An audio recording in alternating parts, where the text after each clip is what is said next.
ಸೌಜನ್ಯಳ ಮದ್ವೆನ ನಿಲ್ಲಿಸೋಕೆ ಮಂಡ್ಯಗೆ ಬಂದ ಸೌರಭ್ ಮತ್ತೆ ನಿವೇದನಾ ಅವಳಿಗೆ ಬುದ್ಧಿವಾದ ಹೇಳ್ತಾ ಸಾಂತ್ವನ ಮಾಡಿ ಧೈರ್ಯ ತುಂಬಿದ್ರೆ ನಿರಂಜನ್ ಮಾತ್ರ ನೇರವಾಗಿ ನನ್ನನ್ನ ಮದ್ವೆ ಆಗ್ತೀಯ ಸೌಜನ್ಯ ಅಂತ ಕೇಳ್ತಾನೆ. ಅವನ ಮಾತಿಗೆ ಸೌಜನ್ಯ ಆಶ್ಚರ್ಯಾಗತದಿಂದ ನೋಡಿದ್ರೆ, ನನ್ನ ಬಗ್ಗೆ ನಿಂಗೆಲ್ಲಾನು ಗೊತ್ತಿದೆ, ನಾನು ನಿನ್ಗಿಂತ ವಯಸ್ಸಲ್ಲಿ ಹೆಚ್ಚೇ ದೊಡ್ಡವನು, ಈಗಾಗ್ಲೇ ಒಂದು ಮದುವೆ ಆಗಿ ಸಂಸಾರ ಸುಖ ನೋಡಿರೋನು, ಪ್ರಗತಿಯನ್ನ ಮರೆತು ನಿನ್ ಜೊತೆಗೆ ಸಂಸಾರ ಸಾಕ್ಸೋಕೆ ನನ್ನಿಂದ ಆಗೋದಿಲ್ಲ. ಬದಲಾಗಿ ಪ್ರಗತಿಯ ನೆನಪಿನ ಜೊತೆಯೇ ನಿನ್ ಜೊತೆಗೆ ಬದುಕೋ ಪ್ರಯತ್ನ ಮಾಡ್ತೀನಿ. ಆದ್ರೂ ಹೊಸ ಬದುಕನ್ನ ಆರಂಭಿಸೋಕೆ ನನ್ಗೆ ಸ್ವಲ್ಪ ಸಮಯ ಬೇಕಾಗಬಹುದು. ಆದ್ರೆ ನಿನ್ನ ಗಂಡನಾಗಿ ನಿನ್ಗೆ ಯಾವ ದ್ರೋಹವನ್ನು ಮಾಡೋದಿಲ್ಲ.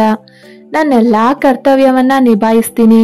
ಮೊದ್ಲು ನಿನ್ನ ಮನೆಯವರನ್ನೊಮ್ಮೆ ಕೇಳಿ ನನ್ನ ಬಗ್ಗೆ ಅವರಲ್ಲಿ ಹೇಳು, ಆಮೇಲೆ ನಿರ್ಧಾರ ಮಾಡಿ ನಂತರ ನಿನ್ನ ಒಪ್ಪಿಗೆನ ಹೇಳು ಅನ್ನೋ ನಿರಂಜನ್ನ ಮಾತಿಗೆ ಕಣ್ ತುಂಬಿಕೊಂಡು ಅವನನ್ನೇ ನೋಡೋ ಸೌಜನ್ಯಳ ಕೈಯಿಂದ ವಿಷದ ಬಾಟಲ್ ಕೆಳಗಡೆಗೆ ಬೀಳತ್ತೆ. ತಕ್ಷಣ ಆ ಬಾಟಲ್ ತೆಗೆದುಕೊಂಡ ಸೌರಭ್, ಅಯ್ಯೋ ಮೂರಡಿ, ಆ ಕಾಯಿಲೆ ಅಂಗಡಿನ ಮದುವೆ ಆಗಿ ನಿನ್ ಅಪ್ಪನ ಸಾಲದ ಪತ್ರ ಪಡೆದ್ ಕೂಡ್ಲೆ ವಿಷ ಕುಡಿದು ಸಾಯ್ಬೇಕು ಅನ್ಕೊಂಡಿದ್ಯಾ? ಇದನ್ನೇ ಮುಂದೆ ನೋಡ್ತೀನಿ ಅಂತ ಹೇಳಿದ್ದು ನೀನು, ದೊಡ್ಡ ಹೇಡಿ ನೀನು ಅಂತ ಸೌಜನ್ಯಳ ತಲೆಗೆ ಮುಟ್ಕದ್ರೆ ಒಮ್ಮೆಲೆ ನಿರಂಜನ್ನ ಕಾಲ ಬಳಿ ಕುಸಿದು ಅಳ್ತಾಳೆ ಸೌಜನ್ಯ. ತಕ್ಷಣ ವಿಷದ ಬಾಟಲ್ ಅನ್ನ ತೆಗೆದುಕೊಂಡ ನಿವೇದನ ಗಾಬರಿಯಿಂದ, ಸೌಜನ್ಯ, ಇದೆಂತ ಅನಾಹುತ ಮಾಡೋಕ್ ಹೊರಟಿದ್ದೆ ನೀನು? ಸತ್ಯ ಹೇಳು, ಈಗಾಗ್ಲೇ ವಿಷವನ್ನ ಕುಡ್ದೇ ಬಿಟ್ಟಿದೀಯಾ ಅಥವಾ ದೂರಾಲೋಚನೆಯಿಂದ ಕೈಯಲ್ಲಿ ಹಿಡಿದಿದೀಯಾ ಎಂದು ಅವಳ ಸಮಕ್ಕೆ ಕುಳಿತು ವಿಚಾರಿಸಿದ್ರೆ ಅವಳನ್ನ ಗಟ್ಟಿಯಾಗಿ ಅಪ್ಪೋ ಸೌಜನ್ಯ, ಕುಡಿಬೇಕು ಅನ್ನೋ ಕಾರಣಕ್ಕೆ ಜೊತೆಯಲ್ಲೇ ಇಟ್ಕೊಂಡಿದ್ದೆ ನಿವ್ಯಕ್ಕ. ಮದುವೆ ಆದ ಕೂಡ್ಲೆ ಸಿದ್ದಪ್ಪ ಪತ್ರ ಕೊಡ್ತೀನಿ ಅಂತ ಹೇಳಿದ್ದ. ಆ ಪತ್ರವನ್ನ ನನ್ನ ಅಪ್ಪನ ಕೈಗೆ ಕೊಟ್ಟು ಇಲ್ಲೇ ಇದೇ ಛತ್ರದಲ್ಲೇ ವಿಷ ಕುಡಿದು ಪ್ರಾಣ ಬಿಡ್ಬೇಕು ಅನ್ಕೊಂಡಿದ್ದೆ. ಈಗ ನಿಮ್ಮೆದ್ರು ಮುಂದೆ ಏನೇ ಬಂದ್ರು ಎದುರಿಸ್ತೀನಿ ಅಂತ ನಾನು ಹೇಳಿದ ಮಾತುಗಳೆಲ್ಲ ಸುಳ್ಳು ಅಕ್ಕ. ಯಾಕೆಂದ್ರೆ ಮುಂದಿನ ನರಕವನ್ನ ಎದುರಿಸೋ ಶಕ್ತಿ ನನ್ನಲ್ಲಿ ಇಲ್ಲ. ನಂಗೆ ಅಷ್ಟೆಲ್ಲ ಧೈರ್ಯ ಇಲ್ಲ. ಸಿದ್ದಪ್ಪನ ಮಗ ರೋಗಿಷ್ಠನಾದ್ರೂ ಸರಿ, ಹಾಸಿಗೆಯಲ್ಲಿ ಬಿದ್ದಿರೋ ಅವ್ನ ಸೇವೆಯನ್ನ ಮಾಡ್ಕೊಂಡು ಇರು ಅಂದ್ರು ಹೇಗೋ ಸಹಿಸ್ಕೊಂಡು ಇದ್ಬಿಡ್ತಾ ಇದ್ದೆ. ಆದ್ರೆ ಸಿದ್ದಪ್ಪನ ಕೆಟ್ಟ ಚಪಲ ಹೇಗೆ ಏನು ಅನ್ನೋದು ನನ್ಗೆ ಚೆನ್ನಾಗೆ ಗೊತ್ತು. ಅವನೊಬ್ಬ ಹೆಣ್ಣು ಬಾಕ, ದುಷ್ಟ. ಅವನು ನನ್ನನ್ನ ಪಡೆಯೋ ಸಲುವಾಗಿಯೇ ಈ ರೀತಿ ಮೋಸ ಮಾಡಿದ್ದು ಅನ್ನೋದು ನನಗೂ ಸಹ ಗೊತ್ತಿತ್ತು. ಅದಕ್ಕಾಗಿಯೇ ಸಾಯ್ಬೇಕು ಅಂತ ದೃಢ ನಿರ್ಧಾರವನ್ನೇ ಮಾಡಿದ್ದೆ ಅಂತ ಹೇಳಿದಾಗ ಅವಳ ಬೆಂದಡವಿ ಸಮಾಧಾನ ಮಾಡೋ ನಿವೇದನ, ಸಾವೊಂದ ಎಲ್ಲದಕ್ಕೂ ಪರಿಹಾರ ಅಲ್ಲ ಸೌಜನ್ಯ. ಜೀವನ ಒಂದು ಹೋರಾಟ ಇದ್ದಂತೆ, ಗೆಲ್ಲೋದು ಸೋಲೋದು ನಂತರ, ಕೊನೆ ಪಕ್ಷ ಒಂದು ಹೋರಾಟವನ್ನಾದ್ರೂ ಮಾಡ್ಬೇಕು. ನೀನು ಆ ರೀತಿಯ ಯಾವ ಪ್ರಯತ್ನವನ್ನ ಮಾಡದೆ ಒಮ್ಮೆಲೆ ಸೋಲೊಪ್ಕೊಂಡು ಸಾವಿಗೆ ಶರಣಾಗೋ ಮಾತಾಡ್ತಾ ಇದೆಯಲ್ಲ, ಇದು ತಪ್ಪು. ಈಗ ಆಗಿದ್ದೆಲ್ಲ ಆಗೋಯ್ತು, ಅದ್ರ ಬಗ್ಗೆ ಮುಂದೆ ಮಾತ್ ಬೇಡ. ನಿರಂಜನ್ ಸರ್ ಹೇಳಿದ್ದನ್ನ ಕೇಳಿಸ್ಕೊಂಡೆ ಅಲ್ವಾ? ಅವರು ನಿನ್ನನ್ನ ಮದ್ವೆ ಆಗೋಕೆ ಸಿದ್ಧರಿದ್ದಾರೆ. ನೀನು ಕೂಡ ಇದನ್ನೇ ಬಯಸ್ತಾ ಇದ್ದವಳು. ಈಗ ನಿನ್ಗೆ ಖುಷಿ ಆಯ್ತಾ? ಎದ್ದೇಳು, ನಿನ್ ಮನೆಯವರನ್ನ ಇಲ್ಲಿ ಕರ್ಸು, ನಾವೆಲ್ಲ ಮಾತಾಡೋಣ ಅಂತ ಹೇಳಿದಾಗ, ನನ್ನ ಅಪ್ಪ ಅಮ್ಮ ಖಂಡಿತವಾಗಿಯೂ ಒಪ್ತಾರೆ ಅಕ್ಕ. ಯಾಕೆ ಅಂದ್ರೆ ನಾನು ಈಗಾಗ್ಲೇ ನಿರಂಜನ್ ಸರ್ ಬಗ್ಗೆ ಮನೇಲಿ ಮಾತಾಡಿದ್ದೀನಿ. ಅವರನ್ನ ನಾನು ಪ್ರೀತಿಸ್ತೀನಿ, ಮದ್ವೆ ಆಗ ಬಯಸ್ತೀನಿ ಅಂತೆಲ್ಲ ಈಗಾಗ್ಲೇ ಹೇಳಿದ್ದೆ. ಅಲ್ದೆ ಸಾಹುಕಾರ ಸಿದ್ದಪ್ಪ ಮನೆ ಅನ್ನೋ ನರಕಕ್ಕೆ ಕಳ್ಸೋಕೆ ಅವರಿಗೂ ಇಷ್ಟ ಇರ್ಲಿಲ್ಲ. ಸಿದ್ದಪ್ಪನ ರೋಗಿ ಮಗನಿಗಿಂತ ನಮ್ಮ ನಿರಂಜನ್ ಸರ್ 100 ಪಾಲು ಮೇಲು ಅಲ್ವಾ? ಹಾಗಿದ್ಮೇಲೆ ಅವರು ಖಂಡಿತವಾಗಿಯೂ ಒಪ್ತಾರೆ ಅಂತ ತನ್ನ ಕಣ್ಣು ತೊಡೆದುಕೊಂಡ ಸೌಜನ್ಯ ಕೃತಜ್ಞತಾ ಭಾವದಿಂದ ನಿರಂಜನ್ ಕಡೆಗೆ ನೋಡಿದ್ರೆ, ಆಗ ಅದೆಲ್ಲ ಆಗಲ್ಲ ಸೌಜನ್ಯ. ನಮ್ಮೆದ್ರು ಒಮ್ಮೆ ನಿನ್ನ ಅಪ್ಪ ಅಮ್ಮನನ್ನ ಕೇಳ್ಬೇಕು, ಅವರಿಂದ ಒಪ್ಪಿಗೆಯನ್ನ ಸಹ ಪಡಿಬೇಕು. ಯಾಕೆಂದ್ರೆ ಹಿರಿಯರು ಒಪ್ಪಿ ಮಾಡಿಸಿದ ಮದ್ವೆ ಮಾತ್ರ ಹೆಚ್ಚು ಕಾಲ ಉಳಿಯೋದು ಅನ್ನೋದು ಕೆಲವರ ದೃಢ ನಂಬಿಕೆ ಗೊತ್ತಾ? ಹಾಗಾಗಿ ನಿನ್ ಮನೆಯವ್ರ ಒಪ್ಪಿಗೆ ಬಹಳನೇ ಮುಖ್ಯ. ಅವ್ರೆಲ್ರನ್ನ ಕರ್ಸು ಅನ್ನೋ ಸೌರಭ್ ಬೇಕು ಅಂತಾನೆ ಅಲ್ವಾ ವೇದ ಅಂತ ನಿವೇದನಾಳ ಕಡೆಗೆ ನೋಡಿದ್ರೆ ಅವಳು ಕೂಡ ಅವನನ್ನೇ ನೋಡ್ತಾಳೆ. ಬಳಿಕ ಸ್ವತಃ ಸೌಜನ್ಯನೇ ಹೋಗಿ ತನ್ನ ಹೆತ್ತವರನ್ನ ಕರ್ಕೊಂಡು ಬಂದು ನಿರಂಜನ್, ನಿವೇದನ ಮತ್ತೆ ಸೌರಭ್ನನ್ನ ಕೂಡ ಪರಿಚಯ ಮಾಡ್ಕೊಡ್ತಾ ನಿರಂಜನ್ ತನ್ನನ್ನ ಮದ್ವೆ ಆಗೋದಕ್ಕೆ ಒಪ್ಕೊಂಡಿರೋದಾಗಿ ಹೇಳ್ತಾಳೆ.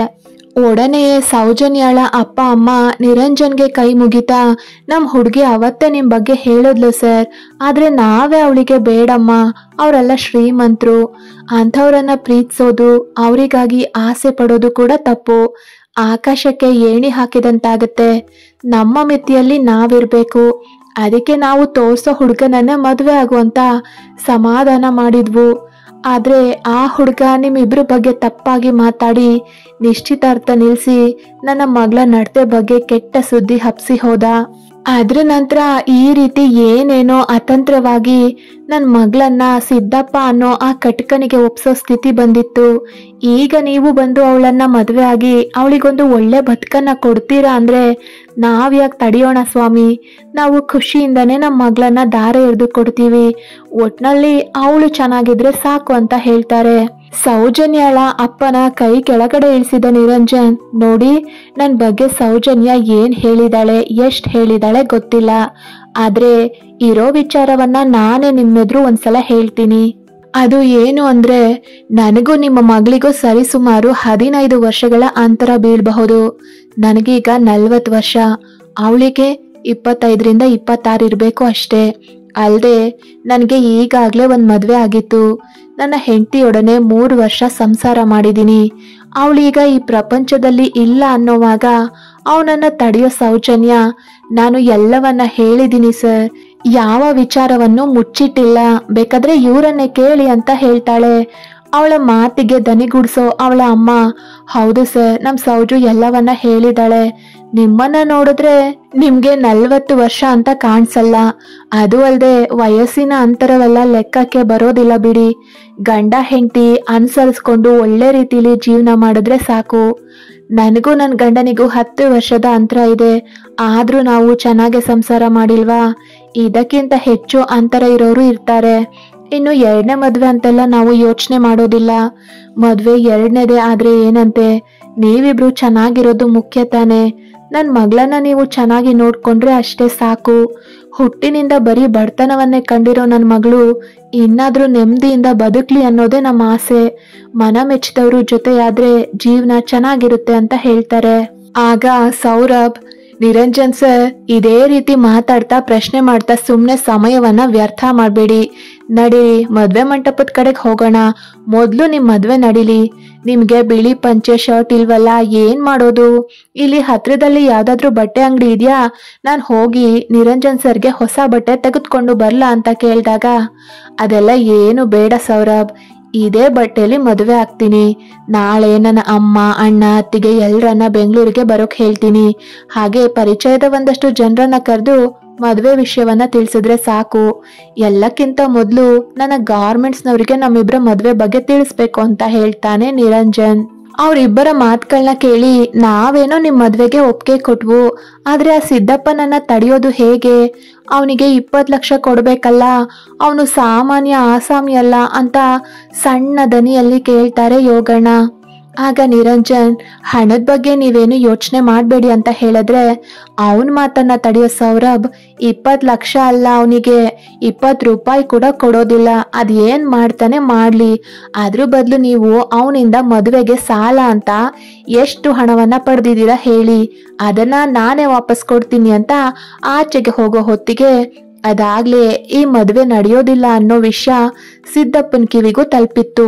ಅವನು ಕೂಡ ತಾನೇನು ಕಮ್ಮಿ ಇಲ್ಲ ಅನ್ನೋವಂತೆ ತನ್ನ ಕಡೆ 4-6 ದಾಂಡಿಗರನ್ನ ಕರ್ಕೊಂಡು ಬಂದು, ಯಾವನ್ಲ ಅವನು ಮದ್ವೆ ನಿಲ್ಲಿಸ್ತೀನಿ ಅಂತಿರೋನು, ಆ ಹೆಣ್ಣು ನಮ್ಮನೆಗೆ ಸೇರಿದ್ದು, ನನ್ನ ಮಗನನ್ನ ಮದ್ವೆ ಆಗಿ ನಮ್ಮನೆ ತುಂಬ ಬೇಕಾದ ಹೆಣ್ಣು ಅವಳು ಅಂತ ದರ್ಪದಿಂದ ನುಡಿದ್ರೆ, ಸೌಜನ್ಯಳ ಕೈ ಹಿಡ್ಕೊಂಡು ಸಿದ್ದಪ್ಪನ ಎದುರು ನಿಲ್ಲೋ ನಿರಂಜನ್, ಇವಳನ್ನ ನಿನ್ ಮನೆ ಕಳಿಸ್ಕೊಡೋದಿಲ್ಲ, ಅದ್ರ ಅರ್ಥ ನಿನ್ ಮಗನ್ ಜೊತೆಗೆ ಮದ್ವೆ ನಡೆಯೋಕೆ ಬಿಡೋದಿಲ್ಲ, ನಾನು ಇವಳನ್ನ ಮದ್ವೆ ಆಗ್ತಾ ಇದ್ದೀನಿ, ಅದೇನ್ ಮಾಡ್ತೀಯ ಮಾಡು ಅಂತ ಗಂಭೀರವಾಗಿ ಹೇಳ್ತಾನೆ ನಿರಂಜನ್. ಆಗ ಅದ್ ಹೆಂಗಾಯ್ತದೆ, ನಾನು 20 ಲಕ್ಷ ಕೊಟ್ಟಿಲ್ವಾ, ಆ 20 ಲಕ್ಷ ಕೊಟ್ಟು ಬೇಕಾದ್ರೆ ಇವಳನ್ನ ಕರ್ಕೊಂಡು ಹೋಗು ಅನ್ನೋ ಸಿದ್ದಪ್ಪ ಸೌಜನ್ಯಾಳ ಮತ್ತೊಂದು ಕೈ ಹಿಡಿಯೋಕೆ ಬಂದ್ ಕೂಡ್ಲೆ ಸಿದ್ದಪ್ಪನ ಕೈಯನ್ನ ತಾನು ಹಿಡಿದು ತಿರುಗಿಸಿ ಬಿಡ್ತಾನೆ ಸೌರಭ್. ಸಿದ್ದಪ್ಪ ನೋವಿನಿಂದ ಕಿರ್ಚಿದ್ರು ಅವನ್ ಕೈ ಬಿಡದ ಸೌರಭ್ ತಾನು ಅವನಂತೆಯೇ ಮಾತಾಡ್ತಾ, ಏನ್ಲಾ ಸಿದ್ದ, 20 ಲಕ್ಷ ಬೇಕಾ ನಿನಗೆ, ಕೊಡ್ತೀನಿ, ನೀನು ಸಾಕು ಅನ್ನೋಷ್ಟು ಕೊಡ್ತೀನಿ, ಬಡವ್ರ ಮನೆ ಹೆಣ್ಮಕ್ಳನ್ನ ನೀನ್ ಕೆಟ್ಟ ಚಪ್ಲಕ್ಕೆ ಬಳಸ್ಕೊಳ್ಳೋ ಸಲುವಾಗಿ ಸಾಲ ಕೊಡೋ ನೆಪದಲ್ಲಿ ಅನಕ್ಷರಸ್ಥ ಜನರಿಂದ ಹೆಬ್ಬೆಟ್ಟೊತ್ತಿಸ್ಕೊಂಡು ನಂತರ ನಿನ್ನಿಷ್ಟದಂತೆ ಪೇಪರ್ ಬರೆದು ಅವರನ್ನ ಹೆದರ್ಸೋಕ್ ನೋಡ್ತೀಯಾ? ಈಗ ಕಾಲ ತುಂಬಾ ಮುಂದುವರೆದಿದೆ ಕಣ್ಲ ಸಿದ್ಧ. ಮೊದ್ಲು ನೀನ್ ಹೆಬ್ಬೆಟ್ಟೊತ್ತಿಸಿದ್ದೋ ಅಥವಾ ಪತ್ರ ಬರ್ಸಿದ್ದೋ ಅನ್ನೋದು ನಿಮಿಷ ಮಾತ್ರದಲ್ಲಿ ಕಂಡು ಹಿಡಿದ್ ಬಿಡ್ತಾರೆ.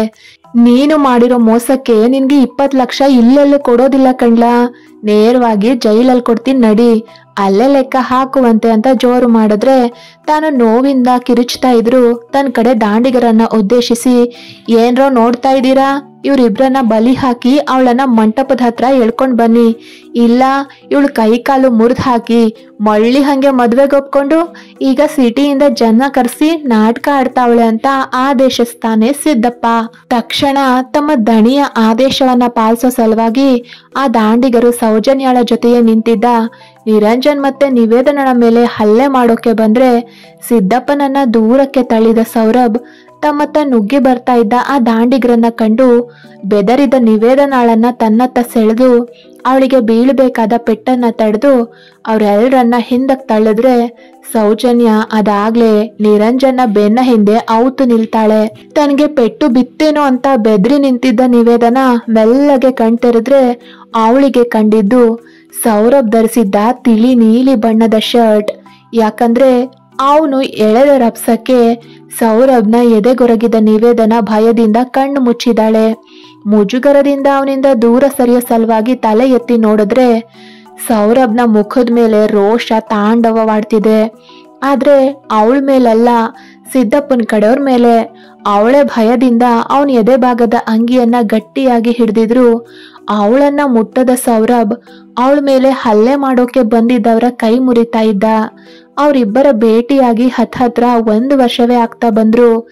ಎಂದಿಗೂ ಅವನು ಇಷ್ಟು ಕೋಪದಲ್ಲಿ ಇದ್ದದ್ದನ್ನ ಕಾಣದ ನಿವೇದನ ಉಗ್ಳು ನುಂಗ್ತಾ ಅವನಿಂದ ದೂರ ಸರಿದ್ರೆ ಆಗ ಸೌರಭ್, ವೇದ ನನ್ ಹಿಂದೆ ಬನ್ನಿ, ನೀವು ನಾನಿರೋವಾಗ ನಿಮ್ ಕೂದ್ಲನ್ನ ಸಹ ಕೊಂಕೋಕೆ ಬಿಡೋದಿಲ್ಲ ಅಂತ ಗಂಭೀರವಾಗಿ ನುಡಿದು ಅವಳನ್ನ ತನ್ನ ಹಿಂದೆ ನಿಲ್ಲಿಸ್ಕೊಂಡು ಸಿದ್ದಪ್ಪನ ಕಡೆ ದಾಂಡಿಗರನ್ನ ದಂಡಿಸೋಕೆ ನಿಲ್ತಾನೆ.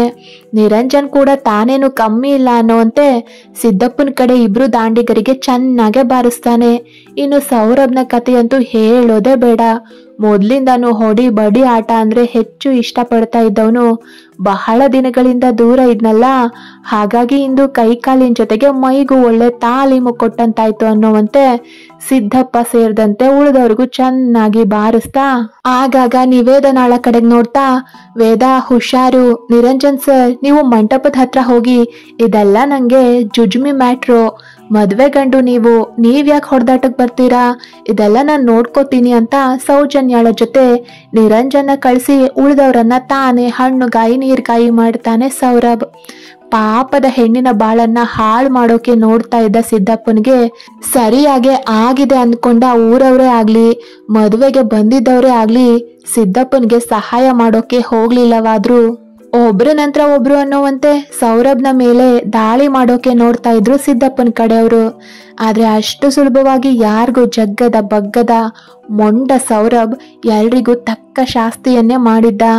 ಆ ಹೊಡೆದಾಟದಲ್ಲಿ ಅವನ ಅಂಗೈಗೆ ಸ್ವಲ್ಪ ಹೆಚ್ಚೆ ಪೆಟ್ಟಾಗಿದ್ರು ಯಾರಿಗೂ ಹೆದರಿದವನು ಎಲ್ಲರನ್ನ ಹಿಮ್ಮೆಟ್ಟಿಸಿ ಸಿದ್ದಪ್ಪನ ಹೆಡೆ ಮುರಿ ಕಟ್ಟಿ ಆ ಪತ್ರನ ಅವನಿಂದ ಪಡೆದು ಎಲ್ಲರ ಎದುರು ಪತ್ರವನ್ನ ಹರಿದು ಅವನ ಮುಖದ ಮೇಲೆ ಎಸ್ದು ಬಳಿಕ ಯೋಗಣ್ಣರನ್ನ ಕರೆದು ಸಿದ್ದಪ್ಪನಿಂದ ಅವರು ಎಷ್ಟು ಹಣವನ್ನ ಪಡೆದಿದ್ದಾರೆ ಅಂತ ಕೇಳಿ, ಇನ್ನು ಅರ್ಧ ಗಂಟೆಯಲ್ಲಿ ಹಣವನ್ನ ನಿನ್ ಮುಖದ ಮೇಲೆ ಎಸಿತೀನಿ, ಅಥವಾ ಜಾಸ್ತಿ ಹಾರಾಡೋಕ್ ನೋಡಿದ್ರೆ ಕಂಬಿ ಎಣ್ಸೋಕೆ ರೆಡಿ ಆಗ್ಲ ಸಿದ್ಧ ಅಂತ ಗುಡ್ಗಿ ಮದುವೆ ಶಾಸ್ತ್ರಗಳನ್ನ ನಡ್ಸೋಕೆ ಹೇಳ್ತಾನೆ ಸೌರಭ್.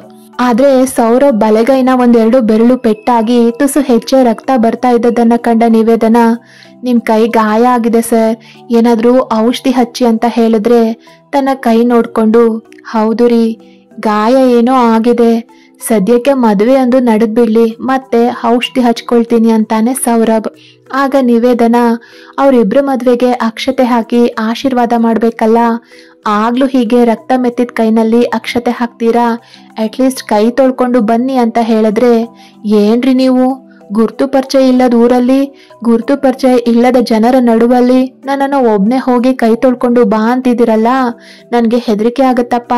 ನಾನಂತೂ ಒಬ್ನೇ ಹೋಗೋದಿಲ್ಲ, ನೀವು ಬನ್ರಿ ಅಂತ ಹೆದರ್ಕೊಂಡಿರೋರಾಗೆ ಕಣ್ಣರಳಿಸ್ತಾ ತುಂಟ ದನಿಯಲ್ಲಿ ಹೇಳೋ ಸೌರಭ್ನ ಮಾತು ಮತ್ತೆ ಹಾವಭಾವಕ್ಕೆ ನಗು ಬಂದ್ರು ತಡ್ಕೊಂಡು ಮಂಟಪದ ಕಡೆ ತಿರ್ಗೋ ನಿವೇದನ, ಈಗಷ್ಟೇ ಅಷ್ಟೆಲ್ಲ ಜನರಿಗೆ ಹೊಡೆದು ಅವ್ರ ಮೈಮೂಳೆ ಪುಡಿ ಪುಡಿ ಮಾಡಿದವರು ನೀವು, ನಿಮ್ಗೆ ಹೆದರಿಕೆನಾ?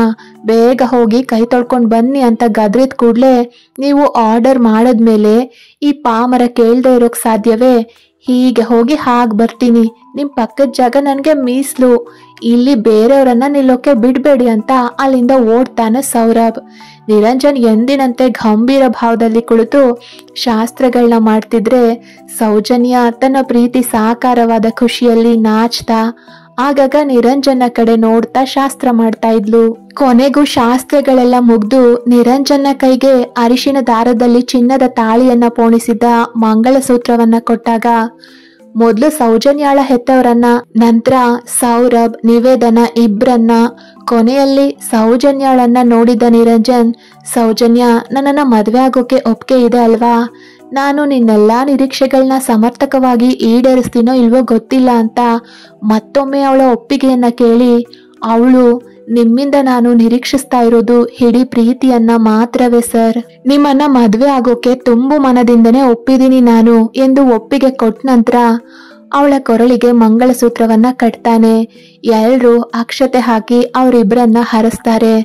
ಕೆಲವರು, ಆ ಹುಡುಗಿ ಇಷ್ಟು ವರ್ಷ ಬಡತನದಲ್ಲಿ ನೊಂದು ಬೆಂದು ಹೋಗಿದ್ದಾಳೆ, ಇನ್ನಾದ್ರೂ ಚೆನ್ನಾಗಿರ್ಲಿ ಅಂತ ಒಳ್ಳೇದನ್ನೇ ಹರಿಸಿದ್ರೆ, ಮತ್ತೊಂದಷ್ಟು ಜನ ಬೆಂಗಳೂರಿಗೆ ಹೋಗಿ ಏನೇನು ಆಟ ಆಡಿ ಬಂದಿದ್ಲೋ ಗೊತ್ತಿಲ್ಲ, ಆ ಸಿದ್ದಪ್ಪನಿಂದ ತಪ್ಪಿಸ್ಕೊಂಡು ಕೊನೆಗೂ ಒಳ್ಳೆ ಶ್ರೀಮಂತನನ್ನೇ ಕೈ ಹಿಡಿದ್ಲು, ಇನ್ನೇನು ಮಹಾರಾಣಿ ಹಾಗೆ ಮೆರಿಬಹುದು ಅಂತ ಒಳಗೊಳಗೆ ಕರುಪ್ತಾರೆ.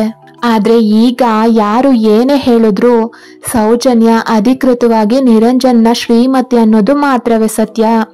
ಅದರಂತೆಯೇ ಸೌಜನ್ಯಾಳ ಕೊರಳಿಗೆ ತಾಳಿ ಕಟ್ಟಿ ಉಳಿದ ಎಲ್ಲಾ ಶಾಸ್ತ್ರಗಳನ್ನ ಮುಗಿಸಿ ಅರುಂಧತಿ ನಕ್ಷತ್ರ ತೋರ್ಸೋಕೆ ಅವಳನ್ನ ಛತ್ರದ ಮುಂಭಾಗಕ್ಕೆ ಕರ್ಕೊಂಡು ಹೋಗಿ ಆಗಸದತ್ತ ಕೈ ಮಾಡಿದ ನಿರಂಜನ್ಗೆ, ಸರ್, ನೀವು ನನ್ನ ವೇದಾರನ್ನ ಇಷ್ಟಪಡ್ತಾ ಇದ್ದೀರಾ? ಹಾಗೊಂದು ವೇಳೆ ನೀವು ಅವರನ್ನ ಇಷ್ಟಪಡೋದಾದ್ರೆ ನೇರವಾಗಿ ಹೇಳಿ ಸರ್. ಅವರು ಕೂಡ ನಿಮ್ಮನ್ನ ಒಪ್ಪಿದ್ರೆ ನಾನೇ ನಿಂತು ನಿಮ್ಮಿಬ್ರು ಮದ್ವೆ ಮಾಡಿಸ್ತೀನಿ. ಒಟ್ನಲ್ಲಿ ನನ್ನ ವೇದ ತನ್ನ ಜೀವನದಲ್ಲಿ ಕಳ್ಕೊಂಡ ಎಲ್ಲಾ ಸುಖ ಸಂತೋಷ ಅವರಿಗೆ ಸಿಗ್ಬೇಕು ಅಂತ ಸೌರಭ್ ಹೇಳಿದ ಮಾತುಗಳು ಈಗ ನಿರಂಜನ್ಗೆ ನೆನಪಿಗೆ ಬರ್ತಿದೆ.